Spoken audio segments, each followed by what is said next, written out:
আচ্ছা, বিষ্ণুপুরে রথ তো দেখতে আসছো, কিন্তু এখানের প্রভুর সেই মহাপ্রসাদ কি গ্রহণ করেছো? আরে হ্যাঁ গো, আজ সেই মহাপ্রভুর প্রসাদ গ্রহণের সবকিছুই তোমাদের সামনে আজ তুলে ধরবো। দেবভোগ নামে জানে, যা বহু বছর ধরে এখানকার ঐতিহ্যের সাথে ঘিরে রয়েছে। এখানে যেমন মাধবগঞ্জের 11 পাড়া, ঠিক অপর দিকের কৃষ্ণগঞ্জের 8 পাড়াতেও নাকি এই পুরো সপ্তাহ ধরে চলতে থাকে মহাপ্রভুর এই প্রসাদ বিতরণ। তবে হ্যাঁ, এখানে প্রসাদ নিতে গেলে তোমাদের কিন্তু একটা কুপন লাগবে, যার প্রণামী মূল্য নাকি মাত্র 130 টাকা। দাঁড়াও, এই 130 টাকার মধ্যে কি কি থাকছে সেটা তোমাদের বলি। প্রথমত এখানে দেখলাম সকাল থেকেই নাকি প্রসাদ তৈরির আয়োজন চলছে, আর অপর দিকে চলছে সেই প্রসাদ প্লেটে সাজানো, যেখানে ঝুরঝুরে বাসন্তী পোলাও থেকে শুরু করে রয়েছে আলু ভাজা, শাক, 2 রকমের তরকারি, সাথে আবার পায়েস চাটনিও রয়েছে গো। মানে এই সবকিছুই নাকি 130 টাকার মধ্যেই পাবে। আর এই প্রসাদ নেওয়ার জন্য বিষ্ণুপুরবাসীর কতটা আবেগ তা তোমরা ইতিমধ্যে দেখতেই পাচ্ছ, যেখানে একদিকে রয়েছে পুরুষদের লাইন, আরেক দিকে রয়েছে মহিলাদের লাইন। আর হ্যাঁ, এখানে প্রসাদ নিতে হলে তার আগের দিনে কিন্তু তোমাদের কুপনটি অবশ্যই সংগ্রহ করতে হবে, যা এই মন্দির প্রাঙ্গণেই দেওয়া হয়। সত্যি এই প্রভুর প্রসাদ পাওয়া মানে কিন্তু এক ভাগ্যের ব্যাপার, কারণ সারা বছর নাকি অপেক্ষা করে থাকে মানুষ এই দিনটার জন্য। তাই এই 9টা দিন এখানকার মানুষদের কাছে এই দিনগুলো কিন্তু স্মরণীয় হয়ে থাকে।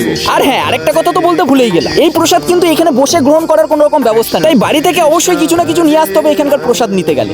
সত্যি বলতে বাইরে তো অনেক খাওয়া দাওয়াই করছি, কিন্তু এই প্রসাদের কাছে যেন সবকিছুই হার মেনে যায়। মানে একটুখানি এই প্রসাদ গ্রহণ করলেও না মনে একটা আলাদাই শান্তি পাবে। তাই এখনো যেহেতু 7 দিন টানা এখানে প্রসাদ দেওয়া হবে, তাই বিষ্ণুপুরবাসী তোমরা চাইলে কিন্তু এখানের প্রসাদ একদিন গ্রহণ করতেই পারো, যা তোমরা বিষ্ণুপুর কৃষ্ণগঞ্জেও পেয়ে যাবে অথবা মাধবগঞ্জে এলেও কিন্তু পেয়ে যাবে। তাহলে বিষ্ণুপুরবাসী তোমরা কারা কারা এই প্রভুর প্রসাদ গ্রহণ করেছো আমায় একটু কমেন্টে বলো তো।